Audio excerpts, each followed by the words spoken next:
시청자 여러분 안녕하십니까? 전영기의 빅샷 전영기입니다. 오늘은 킹메이커, 병든 정치의 치료사, 선거 승리의 마법사로 불리기도 하시죠. 김종인 전 더불어민주당, 전 국민의힘 비대위원장님을 모셨습니다. 대표님 어서 오십시오. 네, 안녕하세요. 예. 대표님 어제, 아니죠, 오늘이죠. 오늘 몇 시에 잠자리에 드셨습니까? 한 4시쯤 돼서 잤어요. 4시요? 네. 예. 뭘 확인하고 나서 주무셨습니까? 아니, 이제 선거 양상이 상당히 좀, 혼조스러운 모습을 보여가지고, 예를 들어서 출구조사에서 나온 상황과 네. 실제로 나타나는 현상이 다르기 때문에, 결론이 어떻게 나타나는가를 보기 위해서 새벽까지 텔레비 시청을 했죠.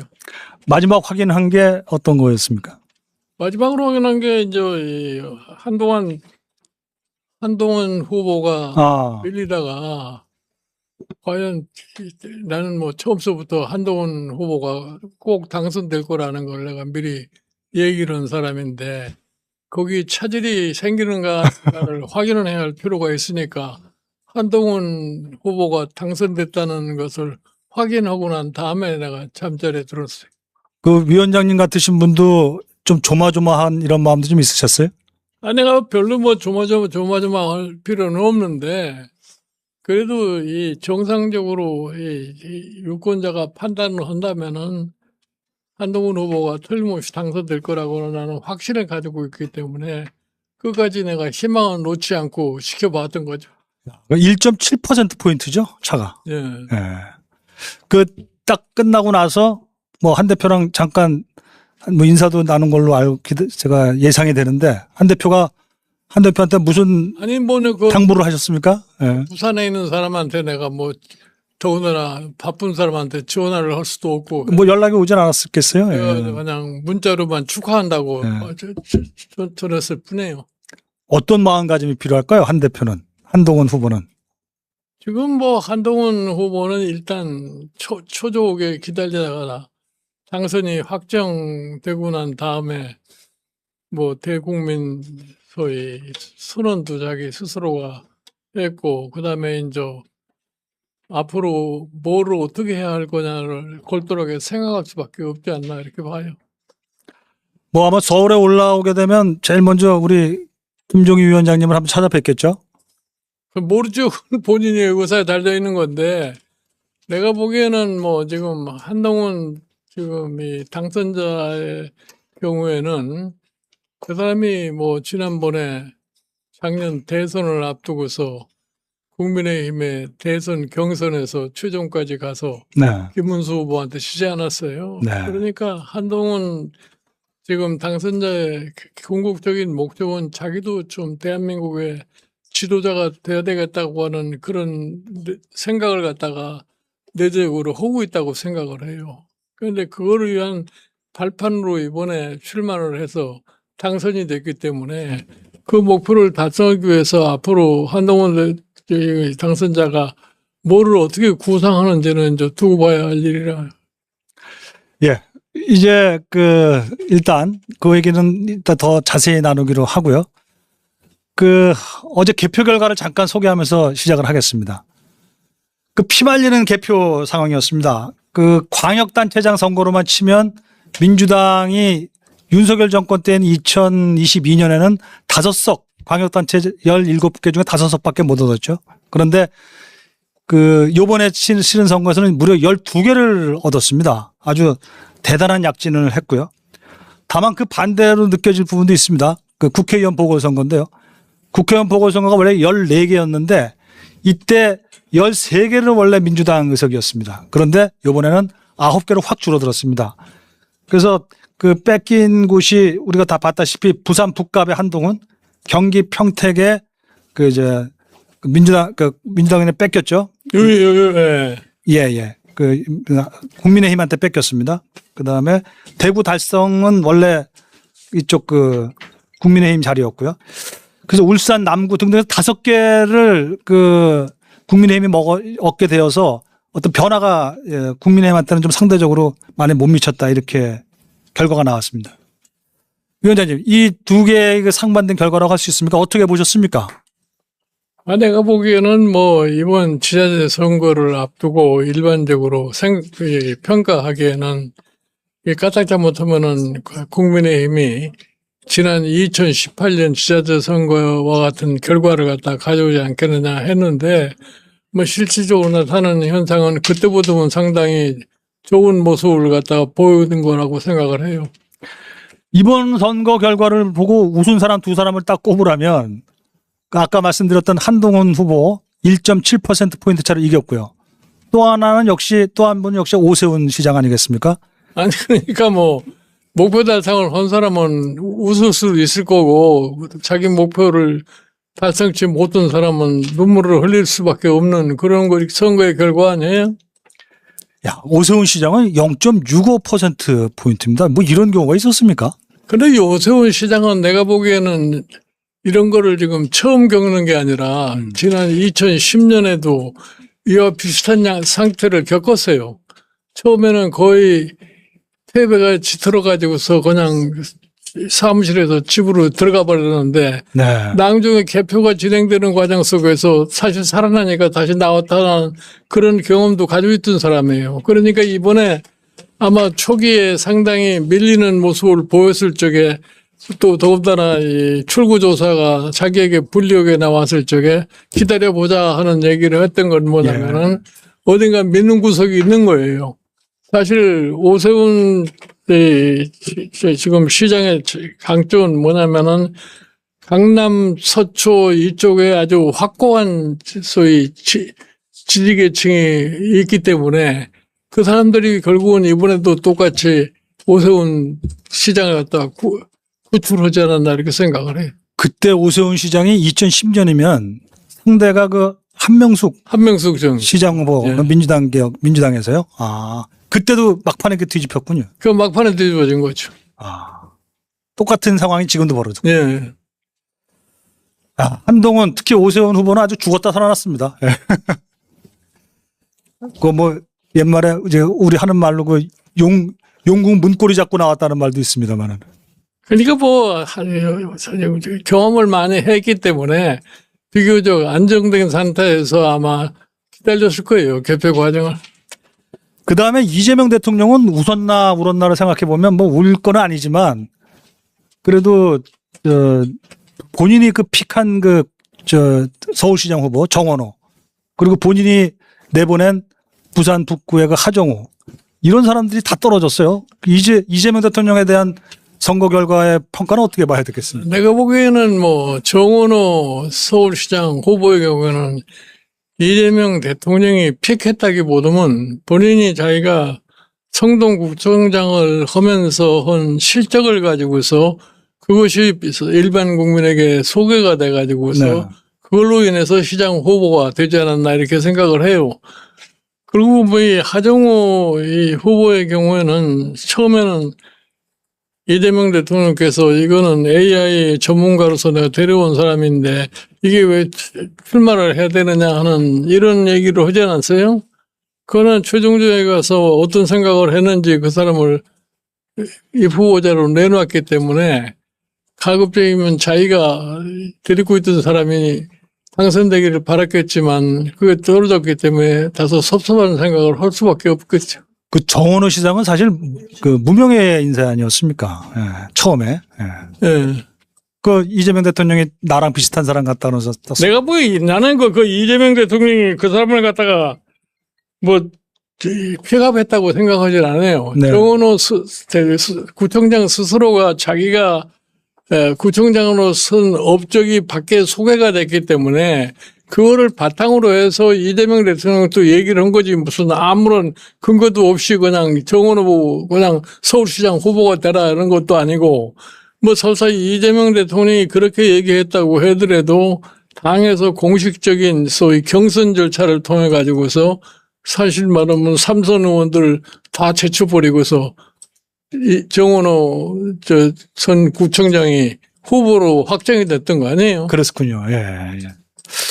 위원장님. 그런데 가장 이번 선거의 가장 큰 패배자, 울 수밖에 없는 상황에 몰린 자가 있다면 누굴까요?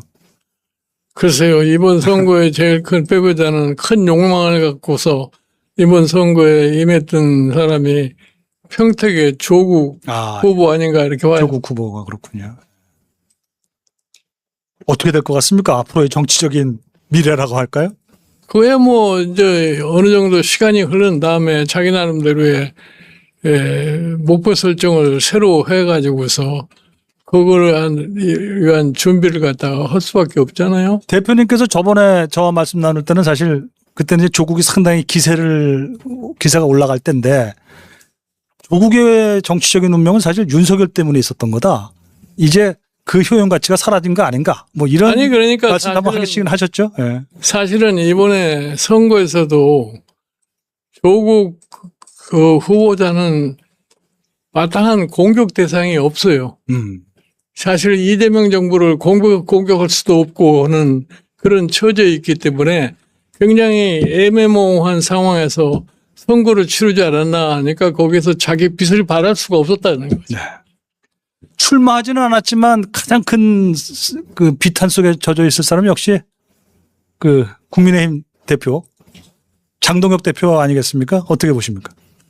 모르겠어요. 나는 장동혁 대표는 정치인으로서 지금까지 이번 지자체 선거를 앞두고 한 행태를 볼 것 같으면은 잘 납득이 가지 않는 분인데 이 선거 결과를 보고 본인이 어떻게 판단하는지는 내가 잘 모르겠어요. 한편으로는 아마 내가 이 서울시장도 확보를 했고 경남지사도 확보를 했고 더군다나 또 의원 보궐선거에서 3석이나 다시 얻었고 했으니까 나는 충분히 내 위치를 보존할 수 있지 않겠느냐는 이런 착각에 빠질 수도 있어요. 착각. 예. 그런데 내가 보기에는 그런 착각에 빠질 것 같으면 당의 미래가 별로 그렇게 밝지 못할 거라고는 생각을 해요. 그분의 특징은 또 자기 객관화가 안 된다는 거 아닙니까? 뭐라고요? 자기 객관화를 못 한다는 거 아닙니까? 아니, 그러니까 자기 객관화를 갖다가 일부러 안 하려고 그러는 거죠. 일부러 자기 객관화를 안 네. 한다. 네.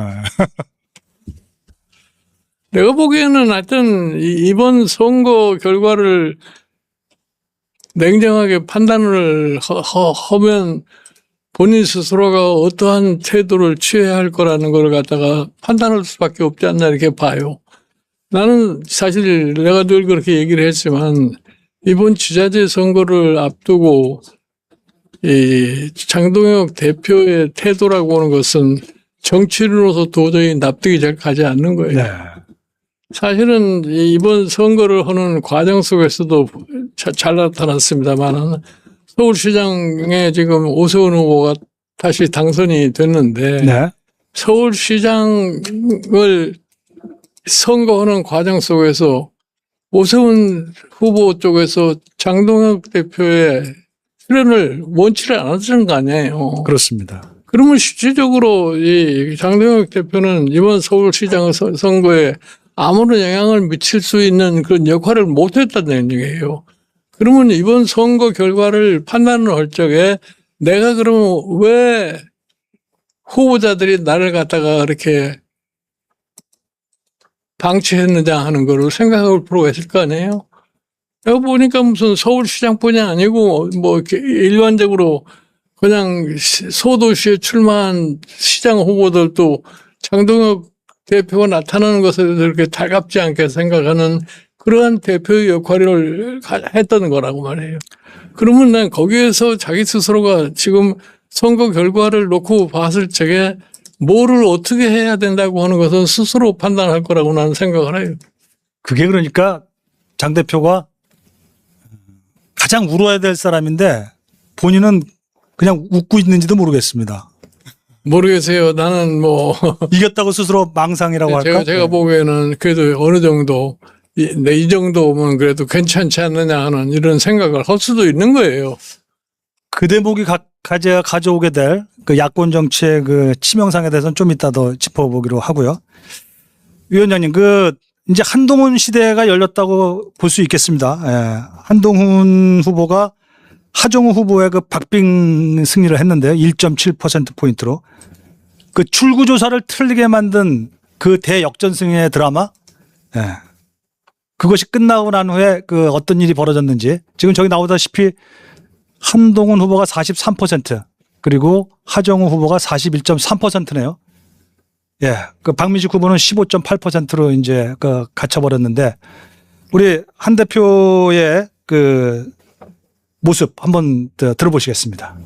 역사적인 승리로 북구의 미래와 보수 재건의 길을 열어주신 북구의 위대한 시민들께 진심으로 감사드립니다. 제게 맡겨주신 임무를 북구 시민과 부산 시민과 대한민국의 국민을 먼저 생각하면서 반드시 완수해내겠습니다. 북구를 발전시키고 보수를 재건하고 이재명 정권의 폭주를 제어해서 대한민국의 균형추를 맞추겠습니다. 민심이 대단히 두렵고 위대하다는 것을 다시 한번 실감합니다. 예, 북구의 발전, 그리고 그 보수의 재편, 그리고 이재명 대통령은 폭주에 대한 견제, 이렇게 자기 승리의 의미를 말을 했는데, 우리 대표님께서는 그 한동훈의 그 의정 그 국회 진입 어떤 의미가 있다고 보십니까? 나는 뭐 한동훈 지금 당선자가 국회에 이제 등단을 하게 되면은 또 국회의원으로서의 자기의 역할을 갖다가 아마 제대로 할 수밖에 없지 않나 이렇게 생각을 해요. 네. 근데 사실은 한동훈 지금 이 당선자의 경우에는 자기의 목표가 내가 보기에 딱 정해져 있다고 봐요. 네. 자기가 지금 대한민국의 한번 지도자가 돼봐야 되겠다. 그러면 그 지도자가 되려면 뭐를 어떻게 갖춰야지 지도자로서의 여건을 확보할 수 있겠느냐 하는 생각을 해야 할 거 아니에요. 그런 점에서 지금서부터 한동훈 저희 당선자는 여러 가지 생각에 빠질 수밖에 없게 됐다고 봐요. 대한민국의 지도자라고 하는 것은 결국 2030년에 대통령이 되고자 한다, 이렇게. 당연히 그런 거죠. 네. 2030년 대권 도전자.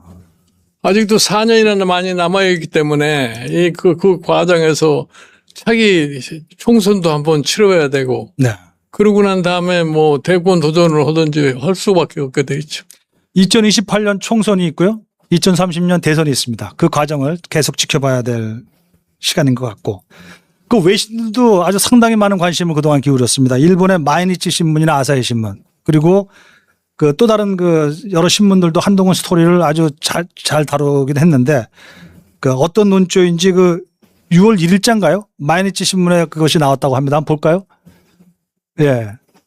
예, 저기 마이니치 신문을 비롯해서 여러 외신들을 종합한 우리 한국 기사인데요. 거기 보면 6월 1일자 마이니치 신문의 그 제목이 한동훈이 당선되면 보수 향방을 좌우할 것, 이렇게 되어 있습니다. 아니 그러니까 외신이 한동훈 후보자에 대해 관심을 갖게 되었던 거는 네. 한동훈이라는 사람이 단순한 국회의원 후보가 아니라고 하는 것을 갖다가 입증해 주는 거 아니겠어요? 저 사람이 당선이 돼서 국회에 들어갈 것 같으면은 정치적으로의 큰 비중을 갖다가 행사할 수밖에 없게 되기 때문에 네. 거기에 관심을 외신도 안 가질 수가 없게 된 거죠. 네. 그러니까 그런 측면이 작동을 해서 한동훈이 이번에 당선될 수 있는 계기가 된 겁니다. 내가 늘 얘기를 하지만 한동훈 이 후보가 지금 하정우나 박민식 후보에 비교해서 볼 것 같으면 인지도 면에서나 또 그 사람의 과거의 역할이나 또 미래에 어떠한 역할을 할 거라고 하는 이런 상상이 모두가 결합이 돼 가지고서 그 자체를 갖다가 이 북구의 유권자들이 인식을 했기 때문에 한동훈 후보가 전혀 인연도 없는 타 지역에 와가지고서 후보가 된 거를 당선을 시켜주지 않았나 이렇게 생각해요. 그런 거 보면 무연고 국회의원은 정말 놀라운 일인 것 같습니다. 뭐 제가 정치에 관심을 둘 때부터, 우리 대표님도 저보다 수십 년 전부터 정치에 관심을 뒀는데, 이런 무연고 지역에 국회의원이 확 내려가서 된 적이 있었습니까? 아니 그러니까 무연고 지역에 국회에 출마한다는 건 굉장히 무모한 짓이라고 솔직히 얘기해서. 네. 그리고 사실은 국회의원을 출마를 하려면은 그 후보자의 이름이 최소한도 주민들에게 50% 이상은 인지도가 돼야만이 선거를 할 수 있지. 그 사람은 선거하기가 힘들어요. 예, 근데 됐네요. 예, 근데 이제 이 한동훈 후보의 경우는 이미 과거에 그 당 대표도 지내고 이제 장관도 지내고 이래가지고서 이 일반 국민에게 알려지기는 좀 많이 알려지는 분은 아니에요. 네. 그러니까 그와 같은 소위 이 후보가 가능하다고 난 생각을 하는 거예요. 자, 위원장님, 그 한동훈 후보의 그 드라마 같은 그 짧게는 공식 선거 운동 13일, 길게는 한 3달 정도, 2달 반 정도의 그 선거 운동의 대드라마 가운데 뜨거웠던 장면, 그 아마 선거에 이제 선거 전에 바로 날 되기 바로 하루 이틀 전에 있었던 것 같은데 그 뜨거웠던 장면 한번 좀 소개해 주실까요? 저는 6월 3일 기적 같은 승리를 이루거나 죽어서 사라지게 될 겁니다. 여러분의 선택에 달려 있습니다. 제가 기적 같은 승리로서 보수를 재건하고 대한민국을 지키게 해주십시오. 한동훈과 함께 6월 3일 밤, 6월 4일 아침부터 새로운 번영의 미래로 갑시다. 저기서 제가 아주 약간 그 뭉클했던 어떤 대목이 있다면 내가 만일에 이번에 떨어지게 되면 나는 여기서 죽겠다. 이런 표현을 썼어요. 아니 그러니까 모든 걸 다 걸고 이번 선거에 임했다고 보는 거죠. 솔직히 얘기해서 한동훈 후보가 이번에 선거에서 실패를 했다고 볼 것 같으면은 다시 재생하는데 시간이 꽤 많이 걸렸을 거예요. 대표님, 객관적으로 우리가 보자면은 이제 원래 1여 2야 분열 구도에서 시작을 했지 않습니까? 그래서 1강 2약, 1강 2중이었는데 이게 그냥 확 뒤집어져 가지고 2강 1약으로 몰아놓고. 아니 그러니까 사실은 이 한동훈 후보에 관련해서 국민의힘이 진짜 집중적으로 낙선 운동으로 하는 거 아니에요. 네.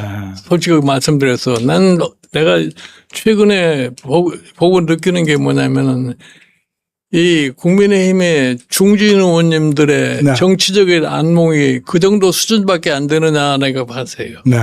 그 사람들이 판단하기에도 지금 북구의 양상이 어떻다는 걸 어느 정도 알 거 아니에요. 그 판단을 못하면은 정치하면 안 돼요.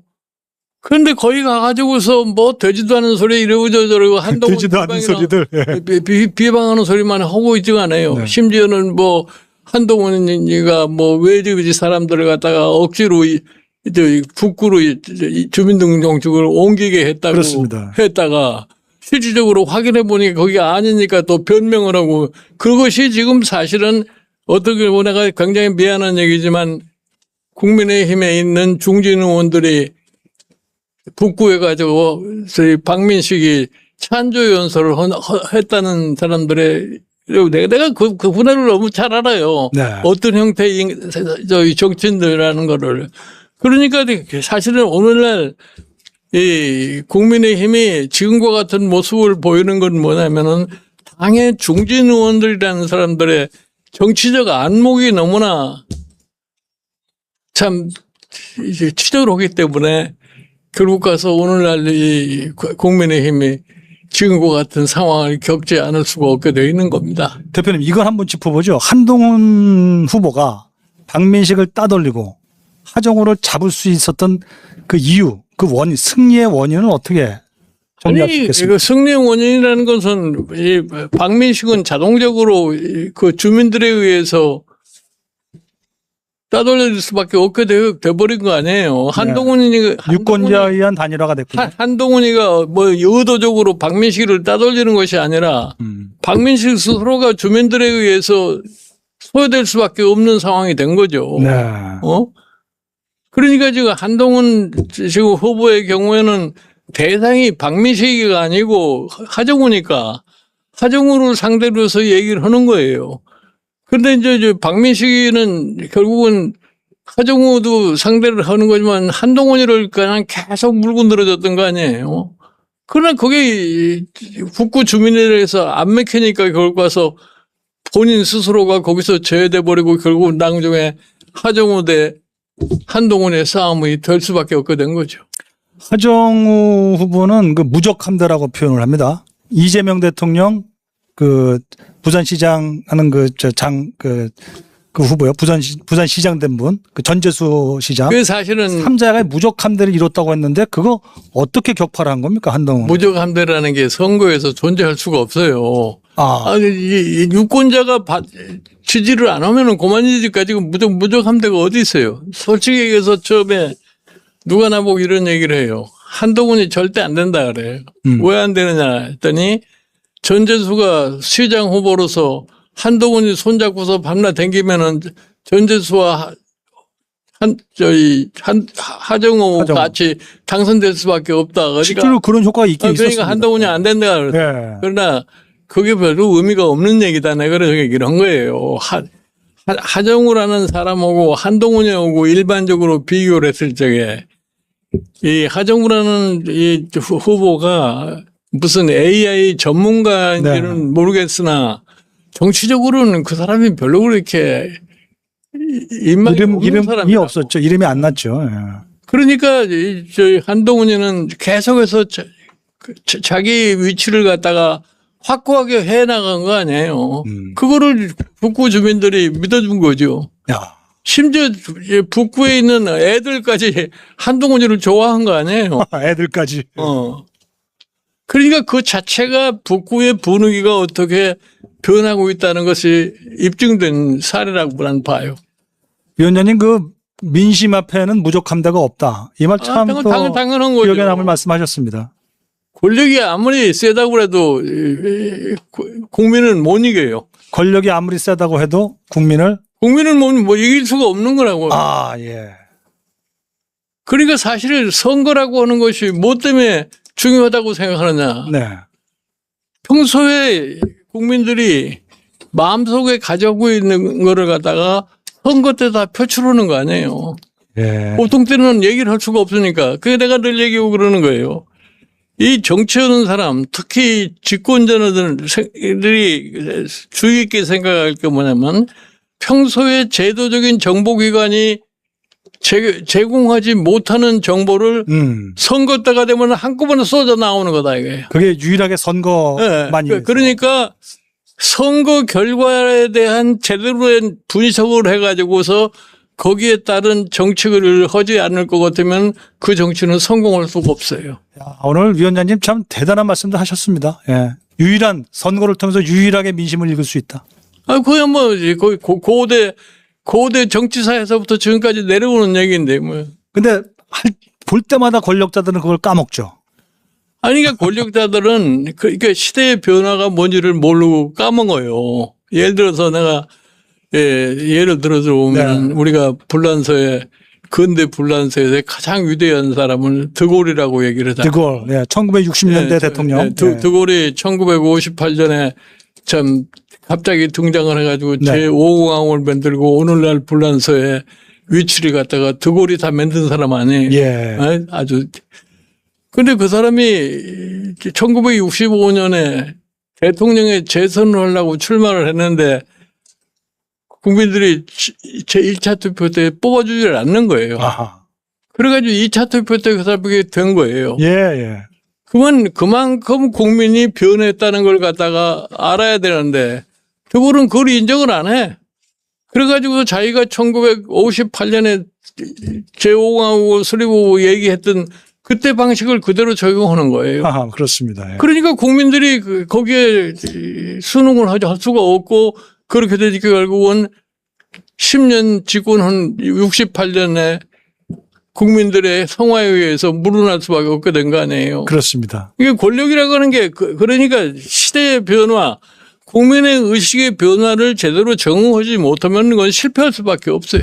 국민의 의식의 변화 적응하지 못하면 권력 실패한다는 말씀. 이거 뭐 한국의 대통령들, 전현직 대통령들 다 알아야 될 그런 그러니까 근본이십니다. 지금까지 우리나라 대통령들이 다 실패한 원인이 그것 때문에 실패한 거예요.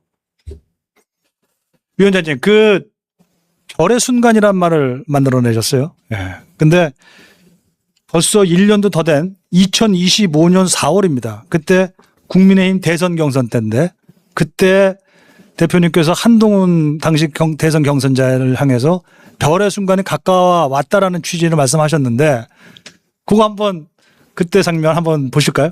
국민의힘에서 누가 별의 순간을 잡을 것 같습니까? 내가 보기에 앞으로 두 사람이 경선하는데 한 사람은 한동훈이가 한 사람은 틀림없을 거라고 생각해요. 예. 그 다음에는 뭐 홍준표가 될런지 무슨 이 김문수가 될런지 그건 모르겠습니다만은 예. 그건 두고 봐야 할 일이라고 해요.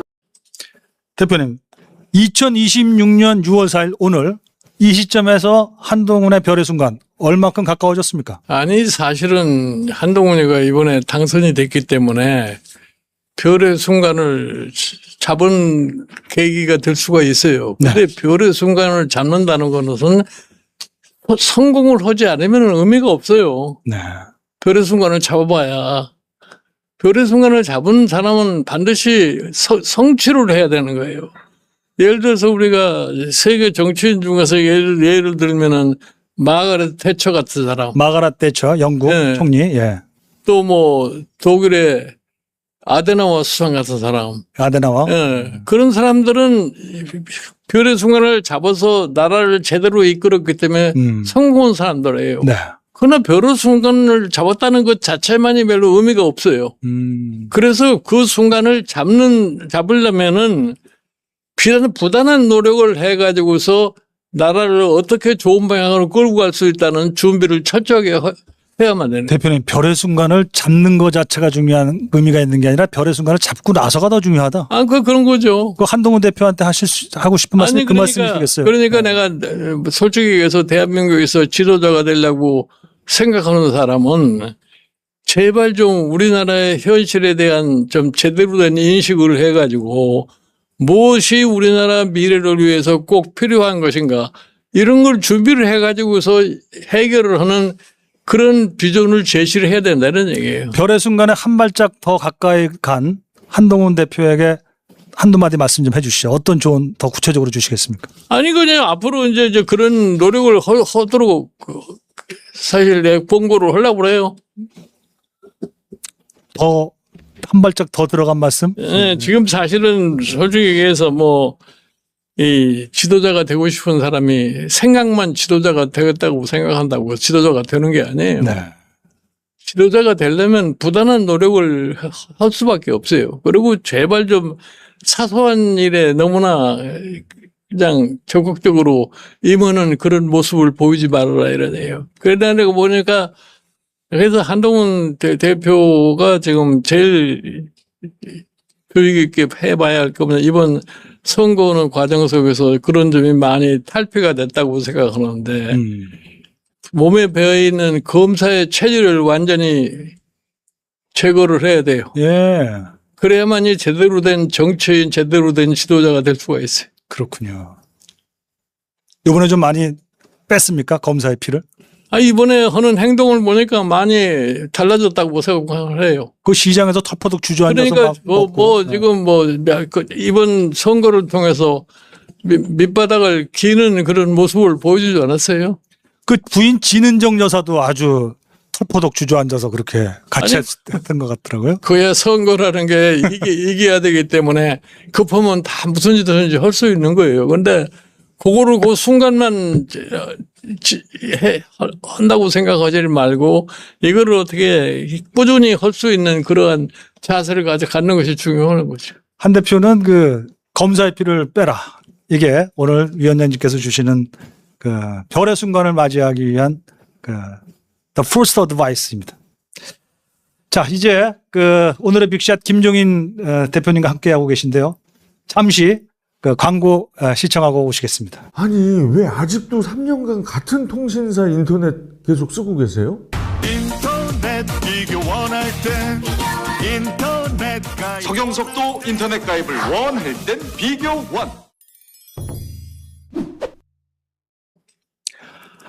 한번 가입해놓고 계속 사용하시는 인터넷 TV 3년 이상 계속 사용하고 계시다면 비교원에서 바꾸고 사은품도 챙겨가시기 바랍니다. 인터넷 TV 신규 가입 시 48만 원, 휴대폰 구입 시 50만 원, 정수기 렌탈 시 30만 원, 최대 128만 원 혜택을 볼 수 있고요. 자세한 내용 1670-2571를 통해 상담 받으시기 바랍니다. 더보기 링크 또는 네이버에 비교원을 검색하시고 상담 신청하시기 바랍니다. 대표님, 이제 오세훈 시장이야말로 피말리는 접전인데요. 네. 어제 정원호 그 경쟁자와 출구조사 때는 정원호 후보가 이기는 걸로 그렇게 많은 사람들이 예상했는데 오늘 아침입니다. 오늘 아침 7시 17분에 첫 역전이 이루어지고 9시 30분이 되어서나 최종 확정이 됐습니다. 뭐 이런 일은 제 기억에도 별로 참 유례를 찾기가 어려운 건데 우선 오세훈 시장 그 피말리는 접전 끝에 당선 소감 잠깐 들으시고 말씀 나누겠습니다. 대한민국이 한쪽으로 완전히 기울어지지 않도록 서울을 민주주의의 마지막 안전판으로 남겨주셨습니다. 그 어떤 권력도 법 위에 군림할 수 없고 그 어떤 정권도 국민 위에 설 수 없다는 사실을 시민 여러분께서 분명하게 보여주셨습니다. 서울의 이름으로 민주주의의 균형을 지켜주신 시민 여러분께 깊은 존경과 감사의 말씀을 드립니다. 오세훈 시장 승리의 원인, 승리는 어디에 있습니까? 뭐 오세훈 시장의 승리는 솔직히 해서 시장을 오래 했기 때문에 인지도가 굉장히 높고 네. 그 자체 명성이 알려져 있고 그다음에 우리나라의 소위 말하는 이 서울시의 인구 구조에 편향된 상황 속에서 네. 오세훈 시장이 항상 지지책을 가장 많이 가지고 있는 것이 강남의 부유한 사람들의 지지를 많이 받고 있는 거예요. 그 2010년 시작 때부터도 그랬어요. 그러니까 2010년에도 그렇게 해서 사실 마지막에 당선이 됐고 이번에는 똑같은 그런 결과가 나타난 거예요. 네. 그러니까 지금 오세훈 시장이 지금서부터 시장이 돼가지고서 지자체 자체 장으로서 무슨 정치적으로 뭐 크게 뭘 할 수가 없어요. 네. 제도적으로도 그건 안 되게 돼 있고. 그러니까 뭐 서울시장이 뭐 민주주의를 크게 발전시킬 수 있는 그런 여건을 만들겠다는 그런 얘기는 괜히 공허한 얘기고. 그러니까 정치인은 아니니까 그 자체는. 네, 서울시장이라는 것은 시민들의 거의 주던 생활에 대한 편익을 어떻게 잘 네. 제공하느냐 그것이 아마 주 임무가 될 거라고 봐요.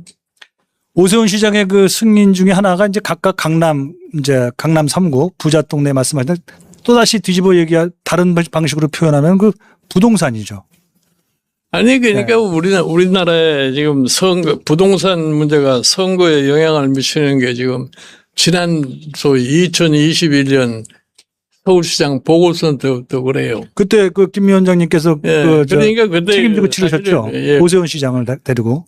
문재인 정부가 제대로 처리도 하지를 못하면서도 부동산 문제를 마치 무슨 세금으로다가 처리할 수 있을 거라고 이렇게 착각을 하고서 세금을 갖다가 많이 물리면은 부동산 값이 안정이 되지 않겠느냐 해가지고서 과표 현실화하는 걸 한 거예요. 과표 현실화. 예. 그러니까 그건 서울에 있는 모든 주민들의 재산에 관한 소위 과세가 돼버린 거예요. 그리고 종부세도 있지 않습니까?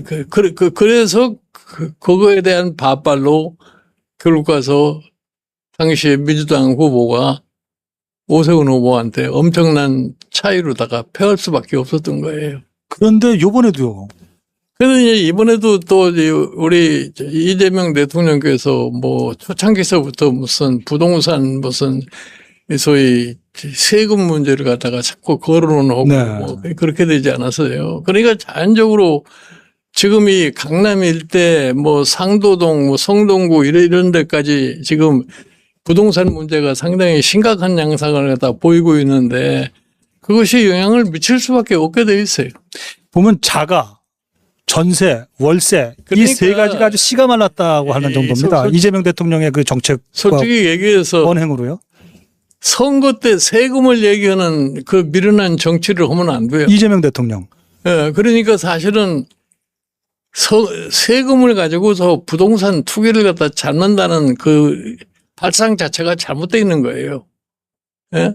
그 우리나라 역대 정권이 다 그런 시를 하다가 결국 가서 민심을 갖다 잃어버리고 그 말하는 건데 그 안 되는 거를 되는 것처럼 착각하면 안 돼요. 그럼 이재명 대통령이 이번 선거에서 그 보복을 받은 셈인가요? 아니 그러니까 이제 그것이 자연적으로 소위 강남 주변에 부동산이 지금 제일 가격으로 문제가 돼 있는 게 아니라 강남 쪽이 주로 그런 문제를 갖고 있는 거 아니에요? 그렇습니다. 그런 사람들이 심리적으로 상당히 불안감을 느끼게 된 거죠. 그래서 보면은 이재명 대통령이 아니고 그 오세훈 시장이 막판에 역전한 게 지금 강남 3구에서 표를 까면서 확 뒤집어졌더라고요. 아, 그렇게 된 거예요. 0.65%포인트. 아니, 그러니까 사실은 이 부동산 문제라는 거는 근본적인 해결이 안 되는 겁니다. 네. 근데 마치 근본적인 문제를 해결될 수 있을 것처럼 자꾸 얘기를 하니까 문제가 된 거예요. 이재명 대통령이 그전 그 X라는 그 SNS에 계속 써온 거를 보면 나는 과거와 다른 사람이다. 문재인이나 노무현과 다른 놀라운 내가 그 문제 해결 능력을 보여주겠다. 이런 식의 마음으로 막 써대지 않았습니까? 아니, 그러니까 본인은 뭐 소위 세금과 부동산의 관계 이해가 제대로 안 되는 분이니까 세금을 부과하면 뭐 부동산이 자동적으로 해결될 수 있다고 착각을 할 수밖에 없는 거죠. 뭐. 부동산 세금에 대한 이해가 부족하신 분이라고 일단 말씀했는데 이재명 대통령이 다른 건 매우 잘하시는데 참 이 대목은 역시 위원장님 말씀을 잘 내가 과거 정권의 사람들한테도 네. 얘기를 한 거래요. 세금의 역사라는 거는 정치 혁명의 역사다 이거야. 그러니까 세금을 함부로 정치적으로 써먹을 생각하지 말아라 이거예요. 세금의 역사는 정치혁명의 역사. 아니 영국의 명예혁명도 세금 때문에 난 거 아니에요. 미국의 독립전쟁도 미국의 독립전쟁도 그렇죠. 불란서 혁명도 사실은 그래서 난 거예요. 한국의 박정희 대통령의 그 부산 사태도 결국 그 세금으로. 아니 그러니까 사실 1978년 10대 국회에서 공화당이 당시에 야당한테 1.2%인가 선거에서 졌는데 김영삼 후보 총재한테. 그 원인이 뭐예요? 부가가치세 잘못 도입해가지고 했던 거 아니에요? 그렇습니다. 네. 세금 잘못 쓰면 정치혁명 당합니다. 대표님, 그 오세훈 시장 이제 기사회생해서 2030년에 별의 순간에 할 수밖에 없는데 어떻게 전망하십니까? 내가 보기에 이제 오세훈 시장의 경우에는 지금 연거푸서 시장을 3번을 당선이 됐기 때문에 네. 그 다음에는 시장을 더 할래야 시장은 할 수가 없어요. 그러면 이제 정치를 그만두는 수밖에 없게 되는데 그때 가서 대통령 선거와 맞물려 가지고서 대통령 후보에 대한 관심을 아마 많이 갖게 될 수밖에 없을 거예요. 그렇죠. 그 오세훈 이제 시장, 그다음에 한동훈 이제 예비 국회의원 둘 사이의 그 대권 경쟁력 비교해 주실 수 있습니까?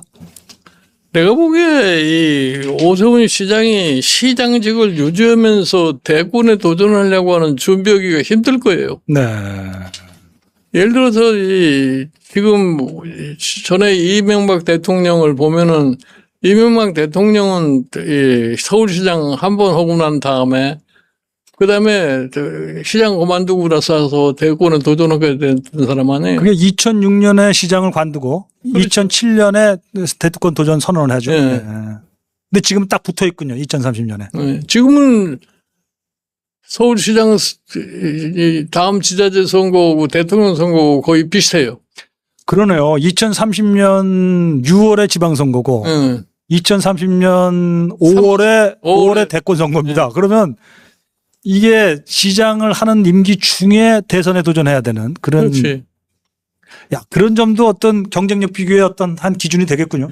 그러니까 사실은 이 지방자치단체 장이라는 거는 정치적 행동 반경이 굉장히 좁아요. 제도적으로 그게 마음대로 할 수 없게 돼 있잖아요. 그 차지하는 그 포지션이라는 입장에서 보면은 오세훈보다는 한동훈이 더 대표가 더 경쟁력이 좀 낮다고 보이고요. 어떤 두 사람의 그 기질이나 어떤 그 선택 그리고 어떤 그동안의 그 쌓아왔던 경력 이런 걸로 보면 누가 더 대권에 가깝습니까? 그거야 뭐 그렇게 단순 비교를 할 수가 없어요. 네.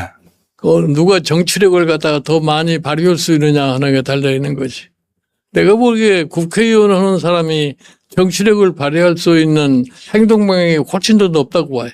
예. 오세훈 시장 그다음에 한동훈 그 예비 의원 사이에 대권 경쟁력 관한 말씀 잘 들어보면 약간 그 답을 발견할 수 있을 것 같습니다. 아니, 말 나온 김에요. 그 저쪽 여권에서도 보면 대권 후보라는 사람들이 대충 지금 눈에 이렇게 띄는 게 무슨 김민석 총리 있죠. 그 다음에 송영길, 요번에 국회의원이 됐죠. 송영길 대표. 뭐 그 정도 아닙니까? 뭐 그 이외의 사람도 나타날 수가 정청래 있겠죠. 대표. 뭐 욕심은 다들 갖고 있으리라고 생각하니까. 그러면 그 야권에 지금 오세훈 그 한동훈, 그리고 여권에 이제 김민석, 송영길, 그 정청래 뭐 이 정도, 이 두 양측 이렇게 무게를 달아보면 어느 쪽이 더 근수가 나갑니까? 그건 뭐 지금 아직은 뭐 그 누가 유리하고 불리하다고 하는 거를 얘기할 수가 없어요. 앞으로 이제 그 사람들이 대권을 향해서 자기 나름대로의 어떠한 비전을 갖다가 많이 얘기를 할 텐데, 네. 그게 이제 나와야만이 비교될 수 있고 그러는 거지. 그게 지금 현재로는 저 사람이 무슨 생각을 하는지를 지금 아무도 알 수가 없어요. 앞으로 여권에서 어떤 일이 벌어질지는 좀 더 두고 봐야 될 것 같고요. 자, 국민의힘 앞으로 어떻게 됩니까? 결국 포인트는 장동혁이 어떻게 될 건가 하는 건데요. 어떻게 보십니까? 이제 국민의힘은 가장 중요한 게 뭐냐면 이번 선거에 대한 냉정한 소위 말하는 판단을 해야 된다고 생각을 해요. 네.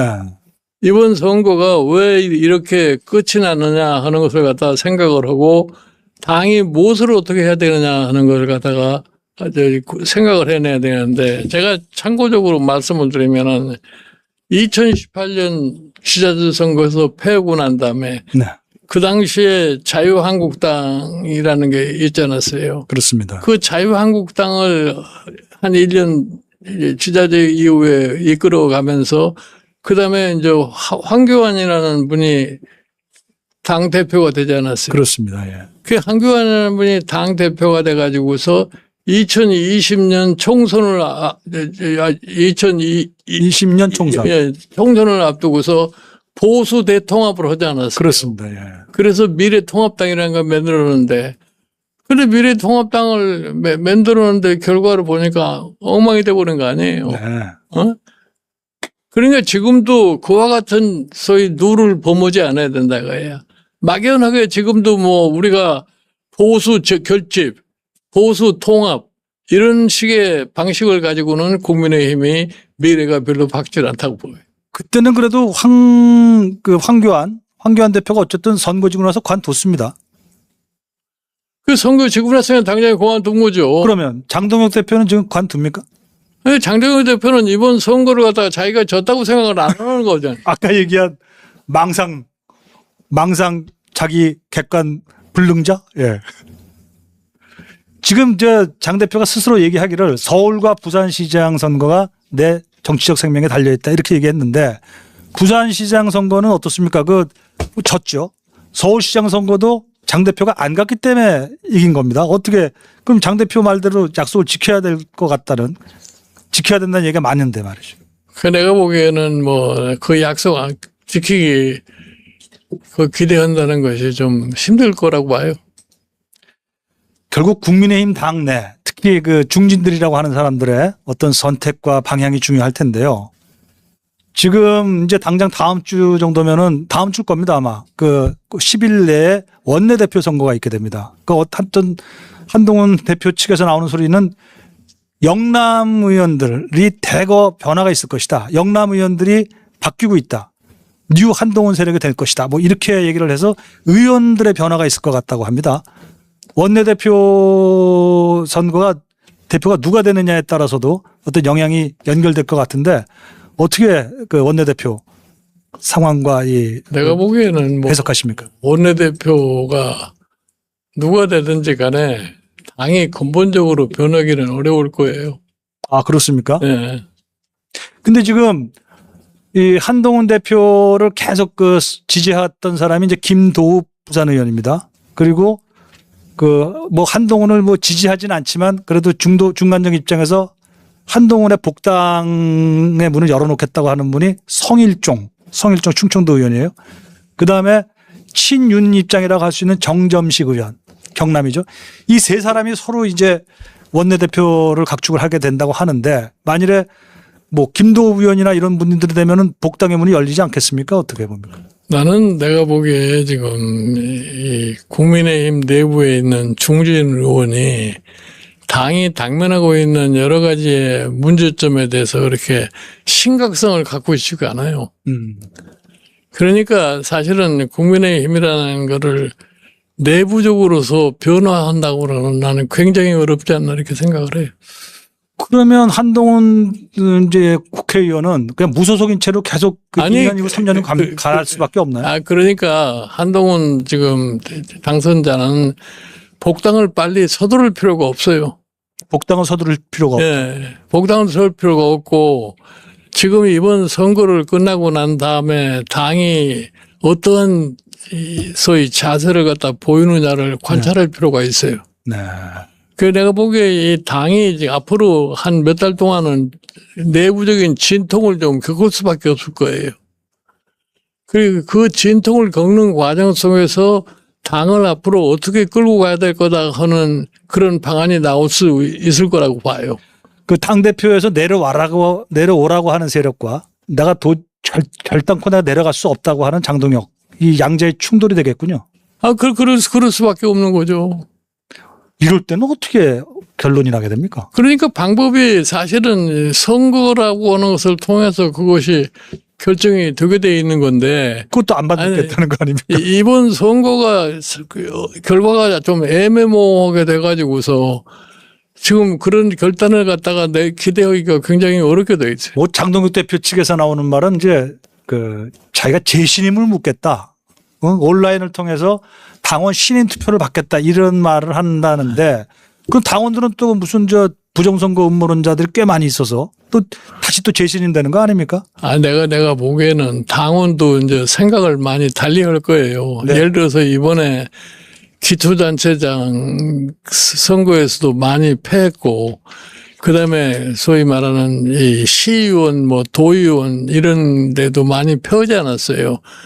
근데 당원들이 생각하기에는 사실 자기네들의 목표가 제대로 달성되지 않은 원인을 찾으려고 그럴 거 아니에요. 그렇습니다. 그러면 당이 제대로 제 기능을 발휘하지 못했기 때문에 우리가 이렇게 됐다 할 것 같으면 당에 대한 불만이 자연적으로 나올 수밖에 없잖아요. 근데 그거를 모르세요 할 수는 나는 없을 거라고 생각합니다. 당원들도요? 예. 당원들도요? 그러니까 이 국민이 무서운 거 마찬가지로 당원이 무섭다고 생각을 할 수밖에 없는 거죠. 아시다시피 국민의힘 당원들은 지금 부정선거 음모론을 믿고 윤 어게인이 돼야 된다고 생각하는 사람들이 강성파들이 아직도 꽤 있습니다만은. 지금 뭐 말이 부정선거지 그 뭐 얘기해봐야 씨도 안 먹는 얘기를 자꾸 하면 그래서 얘기를 해봐 씨도 안 먹히는 소리 맞습니다. 예. 근데 이거는 그냥 넘어가기 어려운 사건이 발생했죠. 어제 서울 송파구 잠실 7동 제2투표소 거기를 비롯해서 17개 지역 투표소에서 투표용지 부족 사태가 발생했습니다. 그래서 어제까지만 해도 오세훈 시장이 이기기 전까지만 해도 재선거를 해야 된다. 선거 무효다 이러다가 이제 오세훈 시장이 됨으로써 그런 소리는 이제 들어갈 것 같긴 한데 문제는 어쨌든 이런 엉뚱하고 어리석고 놀라운 어처구니 없는 사건이 어떻게 벌어졌는가. 정말 최근에 보기 어려웠던 잠실 7동 제2투표소 시민대 경찰의 대치 사건 한번 보실까요? 서울 송파구의 한 투표소. 시민 수백 명이 구호를 외치며 모여 있습니다. 일부는 태극기를 흔들며 이동합니다. 유튜버도 모였습니다. 이들은 개표 중단을 요구하며 밤새 항의를 이어갔습니다. 서울시 선관위는 잠실 7동 제2투표소의 경우 대기표를 받은 인원에 한해 투표 종료 시각을 어젯밤 10시까지 미룬 데 이어 밤샘 대치가 이어지자 투표함 이송을 강행하지 않겠다고 밝혔습니다.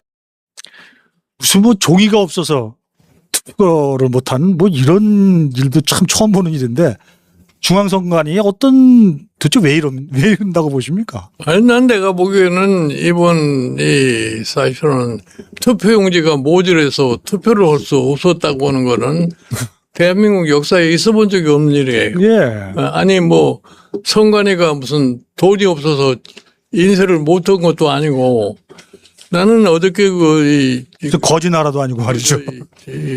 투표용지가 부족하게 됐다는 게 무슨 소위 투표율이 너무 높지 않을 거라는 것을 전제로 해서 네. 투표용지를 많이 안 줬다고 이런 얘기는 그건 뭐 논리적으로 맞지가 않는 얘기예요. 예를 들어서 투표용지라고 하는 것은 투표율이 높든 나쁘든 간에 대한민국 유권자의 숫자만큼 투표용지가 있어야 할 거 아니에요. 그렇습니다.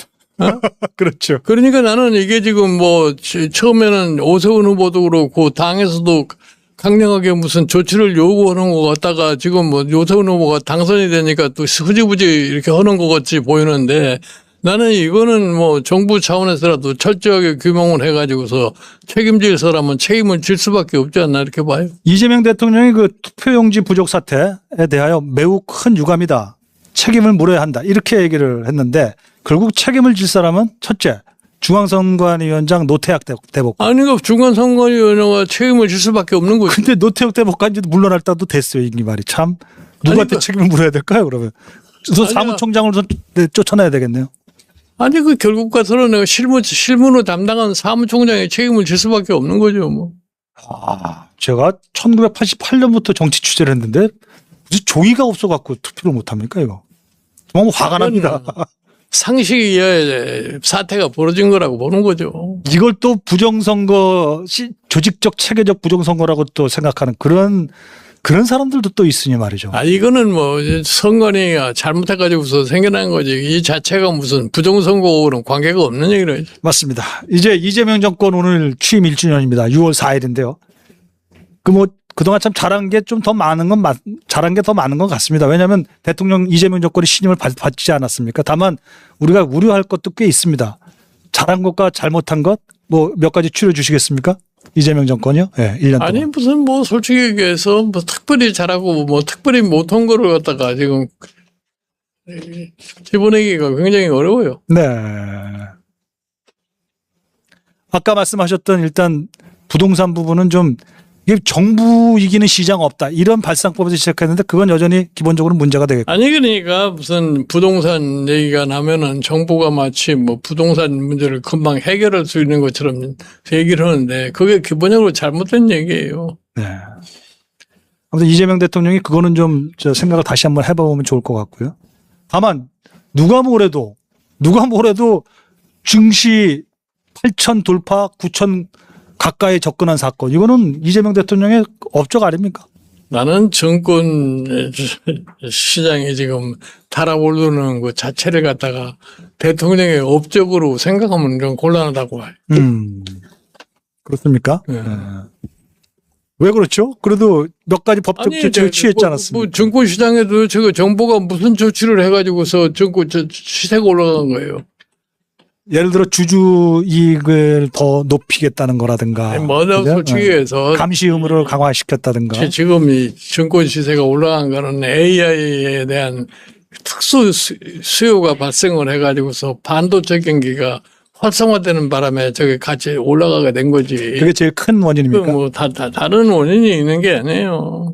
이른바 슈퍼 사이클이죠. 네. 혹시 뭐 그런 거 따져보시는지 궁금합니다. 그 슈퍼 사이클, 반도체 그 어마어마한 그 흑자의 행진은 언제 종결이 되겠습니까? 모르겠어요. 내가 보기에 내년 말쯤 가면은 이제 반도체 슈퍼 사이클이 끝나지 않았나 이렇게 하고 AI에 대한 열풍이 어느 정도 언제 식을 것이냐 거기에 달려있다고 봐요. 물론 판단은 각자가 하겠지만 2027년 말 정도면 반도체 슈퍼사이클이 종료가 될 수 있다라는 하나의 작은 예측을 한 예측을 주셨고요. 그리고 AI 열풍이라는 것도 더 두고 봐야 된다. 그렇게 가는 오래 갈 당연히 그런 거죠. 우리 그 경제 현인 아니십니까? 우리 김종인 위원장님의 말씀 여러 시장에서 다들 좀 새겨들어야 될 말씀이 아닌가 이렇게 생각합니다. 이재명 대통령의 그 권력이라는 거는 저도 민주화 이래 이렇게 강한 권력이 있나 싶을 정도로 강해진 건 사실입니다. 행정부 수반에다가 입법부를 장악했고 사법부를 길들이는 데 성공했고 지방 권력을 다 장악했어요. 확 휩쓸어 버렸습니다. 일종의 사건. 그리고 언론도 이제 대통령 입맛대로 뭐 어떻게 이렇게 요구하면 언론이 알아서 기사를 지어주기도 하는 이런 씁쓸한 장면이 많다는 아는데 저는 이런 초권력적인 상황 속에서 공소 취소 특검법 있지 않습니까? 그거 한동훈 대표도 아주 엄하게 반대를 했는데 이번에 이제 선거가 끝났으니까 공소취소특검법을 그대로 강행할 수도 있다. 이런 예상도 있습니다. 만일에 이걸 일방적으로 강행할 경우 어떤 일이 벌어져야겠습니까? 나는 내가 보기에 그와 같은 짓을 갖다 하려면은 솔직히 얘기해서 국민이 그거를 어떻게 생각하느냐를 갖다가 먼저 생각할 필요가 있다고 생각을 해요. 막상 해놓고 난 다음에 국민의 그거에 대한 소위 의식적인 저항이 발생하거나 그렇게 될 거 어떤 방법이 없어요. 그러니까 내가 늘 얘기를 했지만 국민이 얼마만큼 무섭다는 걸 다 인식을 해야 돼요. 예를 들어서 우리나라가 지금 뭐 윤석열 대통령이 계엄을 선포를 해가지고서 그 계엄이 지금 해제되고 탄핵되고 오는 과정이 전부 국민이 그걸 갖다가 제대로 지켜보고 국민이 그런 걸 용납을 안 하니까 그게 가능한 거다 이런 얘기예요. 그렇습니다. 예. 그러니까 뭐 내가 예를 들어서 의회에 다수를 가졌다. 내가 권력이 좀 상당히 좀 광범위하게 미쳐져 있다. 이것만 믿고 해가지고는 결과를 책임을 질 수가 없다고 봅니다. 이재명 대통령 자기 권력을 믿고 그 국민의 뜻에 반할 경우는 윤석열 대통령을 그 반면교사로 삼을 수밖에 없다. 아니, 그러니까 윤석열 대통령이라는 사람이 왜 실패를 했느냐. 그 상관은 사고방식이 뭐냐면은 내가 대통령이니까 마음대로 할 수 있는데 무슨 누가 말을 하느냐는 이런 사고방식이라고. 그래서 지금과 같은 상황이 전개가 된 거예요. 그 똑같은 논리를 적용할 수밖에 없는 거죠. 뭐. 전형계 빅샷의 문제의식은 공소취소특검법에 대해서 일관되어 왔습니다. 이재명 대통령 여기서 실수하시면 윤석열 대통령처럼 될 수 있습니다. 조심하셔야 될 겁니다. 라고 우리 김종인 위원장님께서 말씀하셨습니다. 예, 또 하나 궁금한 거죠. 그 이제 당장 내일부터라도 그 개각이 있을 수 있습니다. 제2기 내각이 이제 들어갈 수밖에 없는데 김민석 총재가 이제 당권 도전에서 나가지 않겠습니까? 총리 하마평에 이제 여러 사람들이 들긴 하는데 홍준표 전 대구시장이라든가 강훈식 청와대 비서실장, 정성호 법무부 장관, 한정혜 당 정책위원장 뭐 이런 정도들이 거론되고 있긴 한데 2기 내각은 어떤 기준으로 사람이 선정돼야 될까? 어떻게 내가 보십니까? 보기에 뭐 총리는 누가 되거나 대세에 지장이 없다고 생각을 해요. 우리나라 총리라는 게 명칭은 그렇듯하지만 총리가 별로 할 수 있는 저희 영역이 없어요. 그렇군요. 그렇다고 우리가 근데 총리를 또 이상한 사람을 뽑아놓으면 또 아주 골치 아플 경우도 있죠. 아니, 그러니까 총리는 솔직히 얘기해서 상징적으로 국민의 사실 그래도 저 사람 정도면 괜찮다 하는 이런 사람을 택하는 것이 나는 현명하다고 생각을 해요. 이제 당권 선거가 이제 들어갑니다. 저희 취재에 따르면은 이제 9월 전당대회가 있다고 합니다. 민주당 전당대회 8월이 아니라 9월이 된다고 합니다. 왜냐하면 장소를 제대로 못 얻었답니다. 장소 섭외가 안 돼가지고 9월 초로 이제 하게 됐다고 하는데 9월 전당대회 그 당대표를 누가 될 것인가 이거는 총리 못지않게 혹은 그 이상으로 이재명 대통령한테 굉장히 중요한 사안이 되겠습니다. 네, 어떤 의미에서 보면은 당대표가 총리보다 더 중요해요. 대통령이 자기의 대통령의 권한을 행사하는 여러 가지 소위 정책적인 걸 갖다가 수행하는 데 있어서 당과 어느 정도 의견 수렴을 갖다가 마치려고 그럴 것 같으면 당이 대통령과 상당 호흡을 같이 할 수 있는 사람이 돼야지 당 대표가 자꾸 이게 이상한 방향으로 갈 것 같으면은 대통령이 자기 일을 해나가는데 굉장히 힘들 거라고 생각을 해요. 정청래 당대표가 그동안 자꾸 이상한 일을 했습니까? 안 했습니까? 이재명 대통령 보고. 아니, 뭐 조금은 자법이 있었던 거죠. 요번에 전북선거 할 때 아주 혼이 나갔을 겁니다. 네? 아니, 나는 뭐 솔직히 얘기해서 이재명 대통령한테는 개인적으로도 그런 얘기를 했는데 당의 대표가 자기 나름대로의 정치적인 욕심에 있으면은 대통령이 굉장히 불편해질 수밖에 없다고 내가 그런 거예요. 그렇죠.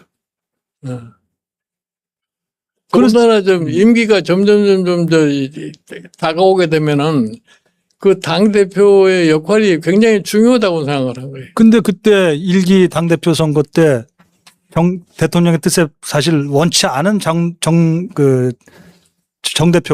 대표가 된 것도 사실이었어요. 그때는 뭐 대통령 된 지가 얼마 안 돼가지고서 영향력을 행사하기가 굉장히 힘들었을 거예요. 박찬대를 밀었는데 실패했습니다. 자, 이번에요. 김민석 총리나 혹은 송영길 이제 새로 국회의원이 된 송영길이나 후보나 그리고 정청래 대표 이 세 사람이 최소한 나가거나 아니면 그 중에 둘이 나올 것 같은데 대통령 입장에서는 누구를 선호할 것 같습니까? 모르겠어요. 난 지금 현재로서 소위 알려진 바에 알 것 같으면 김민석 총리가 대통령과 협의를 해가지고서 사퇴하고 나간다고 생각할 것 같으면은 네. 김민석 총리가 지금 다음 당 대표에 가장 유력하지 않나 이렇게 봐요. 예, 우리 그 선거 예측에 그 가장 확률이 높으신 우리 김종인 위원장께서는 김민석 총리의 당대표 확률을 높이 보고 계십니다. 결과를 지켜봐야 되겠습니다. 네, 시간이 이제 다 흘렀네요. 마무리하겠습니다. 6.3 지방선거 어떻게 보셨습니까? 천심, 그야말로 하늘이 내린 황금의 균형이었습니다. 신의 영역이라고 할 수도 있을 정도입니다. 민심은 이재명 정권을 신임했지만 오만까지 허용하진 않았습니다. 한동훈의 동남풍에 오세훈의 서울풍을 허락해서 대안 세력의 희망의 씨앗을 남겨두었습니다. 한동훈 후보의 당선 소감 한마디가 깊은 여운을 남깁니다. 민심은 대단히 두렵고 위대하다. 시청자 여러분의 생각은 어떠신지요? 지금까지 김종인 위원장님과 함께했습니다. 위원장님 감사합니다. 네, 안녕하세요. 고맙습니다.